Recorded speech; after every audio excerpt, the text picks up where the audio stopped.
To win over the guy she'd been crushing on for 3 years, she edited his photo, turning his mouth into a butt. Then she slathered herself in lubricant and squirmed her way inside.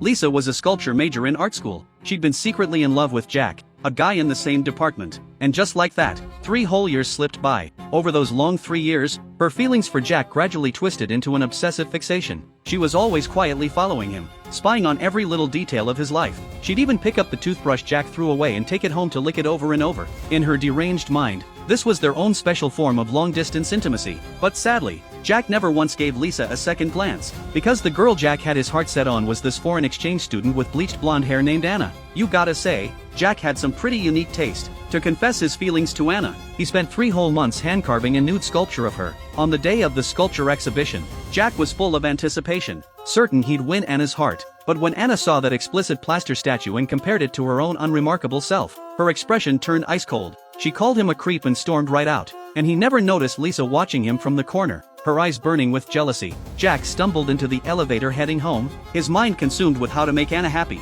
He completely ignored the strange announcement from the elevator.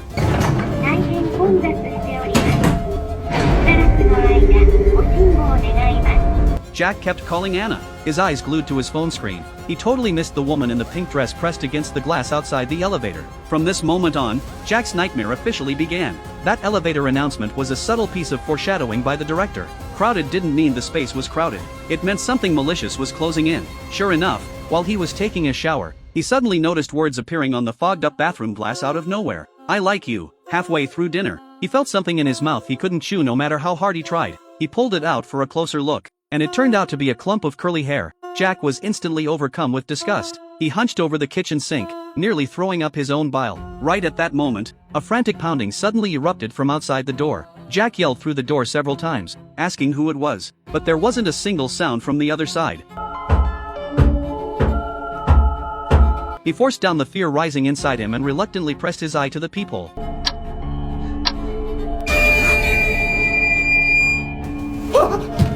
Jack was so terrified he collapsed to the floor. Before he could even catch his breath, the door handle started turning frantically. Even more horrifying, the deadbolt that he'd clearly locked was slowly being turned open from the outside. Jack lunged at the handle like a madman, holding it in place, locked in a standoff with whatever was on the other side of that door. Then suddenly, all the noise vanished at once. He gathered his courage and peered through the peephole again. The hallway was completely empty, as if nothing had happened at all. Here's my bold guess. The one causing trouble outside the door was most likely Lisa. She was deliberately testing Jack over and over, getting a thrill from toying with his emotions. By creating fear, she was satisfying her own twisted sense of possession. Just then, Jack got a call from Anna. She said she actually really liked the sculpture. She'd only run away because there were too many people and she was too embarrassed. She asked Jack to go to the amusement park together that weekend. After hanging up, Jack tossed and turned with excitement for a long time. He completely failed to notice the ghastly pale hand reaching out from under his bed. The weekend arrived in no time. The two of them had an absolute blast at the amusement park, but Jack kept feeling a chill down his spine, like someone was constantly watching him. Yet every time he turned around, there was nothing there. As they were about to leave, Anna said she wanted to go see that sculpture one more time. But the moment they arrived at the exhibition hall, they were both stunned. The sculpture Jack had poured countless sleepless nights into was smashed to pieces all over the floor. Just then, the hallway lights started flickering on and off. A figure in pink was pressed against the corner of the wall, secretly watching Jack. Jack was dead certain she was the one who smashed his sculpture. Fuming with rage, he chased after her, but he had no idea that the person who actually destroyed the sculpture was long gone. What he was chasing was something far more terrifying. The moment he charged into the pitch-black hallway, Jack was frozen in his tracks by an eerie, sinister laugh. Then a pair of ice-cold hands suddenly clamped around him from behind. Jack was scared half to death. He frantically rushed into a classroom to hide, but that terrifying figure was following his trail, closing in step by step. Jack crouched in the corner clutching a sharp utility knife, not even daring to breathe. He had no idea how long he'd been crouching there when the footsteps around him finally faded away. He cautiously peeked out, thinking the terrifying woman had left, but just as he let out a sigh of relief, a sharp sound suddenly came from right above his head. Jack screamed in sheer terror, but the woman had no intention of letting him go.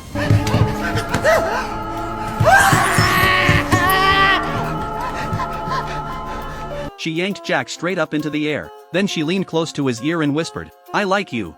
Staring at the woman's grotesque face, Jack was drenched in cold sweat. He screamed at her to get away. But if you dared to reject this woman, there was only one outcome: death. By the time Anna rushed over, Jack was already a cold, lifeless corpse, and his eyes had been gouged out. A few days later, Jack's funeral was held as scheduled. Anna wept in utter grief. Beside her, Lisa stared at Jack's memorial photo and silently vowed to avenge the man she loved. The truth was, when the woman in pink killed Jack, Lisa had been hiding in the shadows the entire time, witnessing everything with her own eyes. She was already a deranged stalker, so it was perfectly normal for her to be there. The words that suddenly appeared on the bathroom glass, the hair that mysteriously showed up in his food, the ghastly pale hand under the bed, all those strange incidents that kept happening one after another, none of them were the work of the ghost in pink. They were all done by the obsessive, unhinged Lisa. This woman's level of depravity was beyond imagination. She'd been stalking Jack since high school. Even more disturbing, she had a key to Jack's apartment. She'd regularly sneak in while he was out, lie on the bed he'd slept in,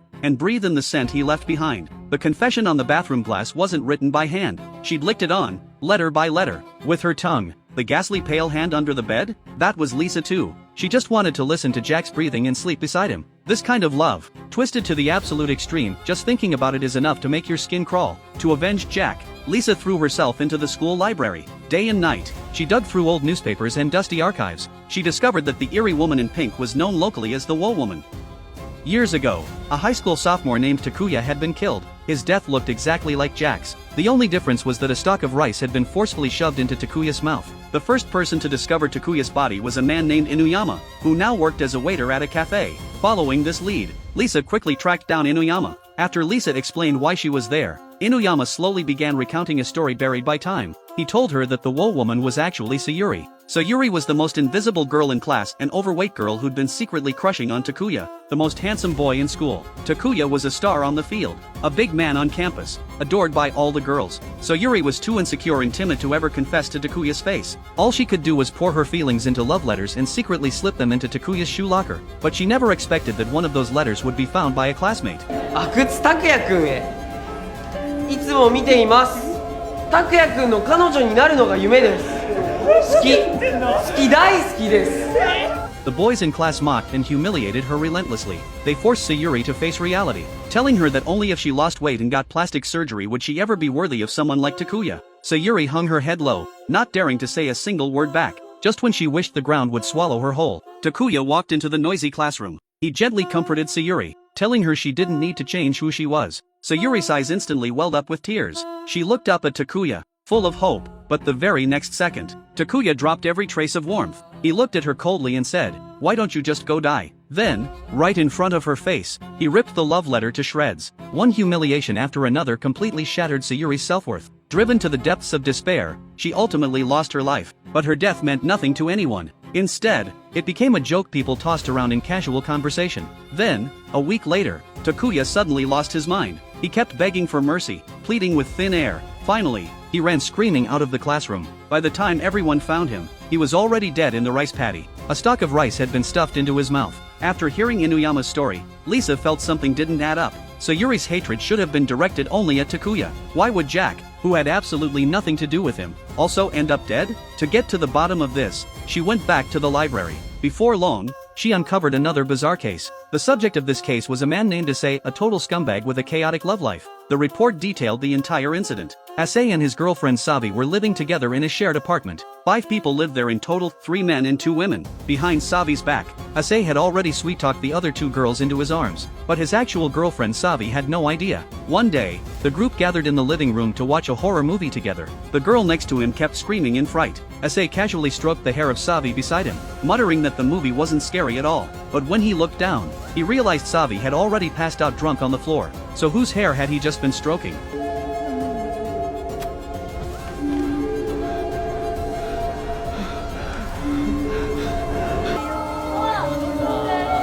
He turned around. All that was left in his palm was a tangled clump of hair. There was no one beside him at all. Issei went weak with fear. He wanted to rush to the bathroom, use the toilet, and calm himself down. But the moment he reached the staircase, an unidentified drop of liquid landed on his head.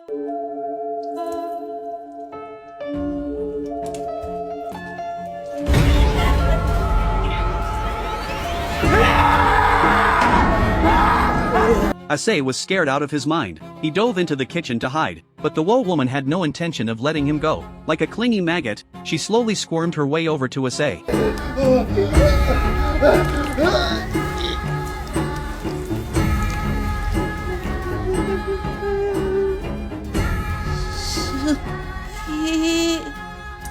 Issei shoved the woman away with everything he had and frantically ran to the living room to beg his roommates for help. But the atmosphere in the room was deeply unsettling. It turned out Sabi had known about Issei's cheating all along. Issei broke down sobbing, desperately crying for help, but everyone there just watched with cold, indifferent eyes. Not a single person lifted a finger to help him. That night, the woe woman clung to Issei the entire time. He barely survived, but the ordeal left him completely mentally shattered. All he could do anymore was sit there with a blank, vacant grin. The second case was even more disturbing. It started as an ordinary family of 3. The husband had violent tendencies. He was a deadbeat who spent his days either drinking and causing trouble or beating his wife and child. But recently, he kept saying he could see a woman in a long pink dress following him. His temper was getting worse and worse. His wife Reiko was at her wit's end. She had no choice but to bring in his spiritual master to exorcise the evil. After examining the energy in the house, the master said outright that her husband had been latched onto by the woe woman. The master left behind a bottle of sacred Tamajin sake and instructed him to place it by his bedside every night. If he kept it up for 7 days, it would suppress the evil spirit. But the husband didn't believe in any of that. He thought the master was just a con artist and kept complaining that his wife was wasting money. To calm her volatile husband down, Reiko prepared a huge spread of dishes the next day. But just because she forgot to hand him a hot towel over something that trivial, the husband flew into a rage on the spot. He flipped the entire table over and ordered her to cook everything again. Reiko, terrified of being hit, could only keep her head down and apologize over and over. You could tell this was far from the first time. That night, while the husband was sleeping, he suddenly felt someone tugging at his blanket. He snapped his eyes open and looked. What was covering him wasn't a blanket at all. It was the woe woman's long pink dress. He frantically reached for the Tamajin sake, but when he grabbed the bottle, it was completely empty. That's when his wife flashed an eerie smile. She had already poured out the exorcism sake long ago. After more than a decade of domestic abuse, she'd had more than enough. She wanted to use the woe woman's hands to get rid of her worthless husband. The husband was scared out of his wits and scrambled out of the bedroom to escape. Right at that moment, Lisa burst in carrying a pressure cooker. She was planning to use her homemade pressure cooker bomb to blow the woe woman to pieces and avenge her beloved Jack. But wouldn't you know it, at the critical moment, the bomb's remote control malfunctioned. The woe woman backhanded Lisa and sent her flying several meters. The husband used that opening to bolt. He hid beside the wardrobe, not daring to breathe. After the husband's death, Reiko thought it was finally over. But who could have imagined that the woe woman would latch onto her 5-year-old son, Yo-Yo? Yo-Yo started waving and saying hello to thin air every day. He even drew a picture of the woe woman in his notebook, constantly calling out, "Big sister, come play with me." Terrified for her son, Reiko called in the exorcist again. The exorcist made quite an entrance, chanting spells, banging gongs and drums, putting on a whole elaborate show. But who could have predicted that after all that commotion, not only did it fail to drive the spirit away, it actually summoned the woe woman. 終わったんですか? The woe woman's power was truly terrifying. The moment the master uttered her name, his head flew clean off his neck. Reiko had no time to be afraid. Following the name the exorcist had spoken before dying, she actually managed to find Sayuri's home. The door was opened by an older woman, presumably Sayuri's mother. Reiko quickly made up a story, saying she used to be Sayuri's classmate and wanted to come in and light some incense in her memory. But before she could even finish, a heavy-set girl walked out from inside the house. It was Sayuri herself. It turned out that when Sayuri jumped from the building all those years ago, she happened to land in the bushes below and survived. She'd only broken her legs. After that, she stayed home to recover and never went back to school. Her classmates spread rumors among themselves. The stories got more and more exaggerated. Eventually, the rumor became that she died from the fall and turned into the murderous woe woman. Sayuri told Reiko that after Takuya publicly humiliated her, she heard about a special tree on the mountain behind the school called the Severance Tree. People said that if you wrote your enemy's name on a slip of paper and nailed it to the tree with a sickle, it would sever the bond completely. After she nailed the paper to the tree, the hatred in her heart truly vanished. It was as if the tree had absorbed it all. But she never imagined that just a few days later, Takuya would suddenly drop dead. After that, More and more villagers started copying what she did. They wrote down all the resentment and grievances they'd been bottling up on yellowed slips of paper and nailed them into that cursed tree on the mountain. As the days went by, the entire tree, from its roots to its very top, was completely covered with sickles and paper slips. After hearing this horrifying story, Reiko immediately ran toward the tree on the mountain. When she saw it with her own eyes, she froze on the spot. The tree before her was covered absolutely packed with rusted sickles. It radiated an indescribable, bone-chilling eeriness. After searching through them, she finally found the slip with her son's name on it. Just as she reached out to pull the sickle free, Lisa had quietly snuck into Reiko's home and taken Yo-Yo, who'd been playing by himself. Her plan was to use Yo-Yo as bait to lure the Woe woman out of hiding. She set up a death trap in her workshop, scattering crackers all over the floor. The moment the Woe woman's feet touched those crackers, her position would be instantly revealed. The humidifier was filled with the sacred Tamajin sake, specifically designed to suppress the Woe woman's dark power. Before long, a faint sound came from the doorway. The crackers on the floor were crushed to pieces. Lisa immediately hit the switch on the humidifier. The mist of Tamajin sake instantly filled the entire room. But at the critical moment, the pressure cooker bomb malfunctioned yet again. Furious, Lisa grabbed the entire jug of Tamajin sake and hurled it straight at the Woe woman. Drenched by the sake, the Woe woman was forced to reveal her true form. She was soaking wet from head to toe, squirming on the ground like a bloated caterpillar, muttering "I like you" over and over as she inched toward the little boy.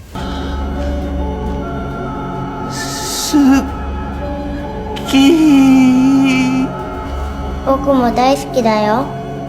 Those words made the Woe woman freeze on the spot. Her face was filled with utter disbelief. In all the years she'd existed, this was the very first time anyone had ever said they liked her. Right at that critical moment, Reiko finally pulled the sickle from the slit bearing Yo-Yo's name. The instant the curse fully dissolved, the Woe woman collapsed to the ground like a deflated balloon, shriveling into a dried-out husk of human skin. Lisa followed that piece of skin as it flew all the way to the base of the tree on the mountain. There, she spotted a familiar figure, holding a sickle and nailing a fresh slip of paper to the tree. To her shock, it was Inuyama. Inuyama had been the one behind all of this tragedy from the very beginning. Back in school, Inuyama was extremely timid. He'd been bullied and tormented by Takuya for years. One day, while he was hiding in a corner crying, he happened to see Sayuri nailing a slip of paper to the tree. A few days later, Takuya mysteriously died. That's when it clicked for Inuyama. This tree had a terrifying power of cursing. As long as you nailed your enemy's name to it, that person would be brutally killed by the Woe woman. From that point on, he began using this tree to take revenge on everyone who had ever bullied him.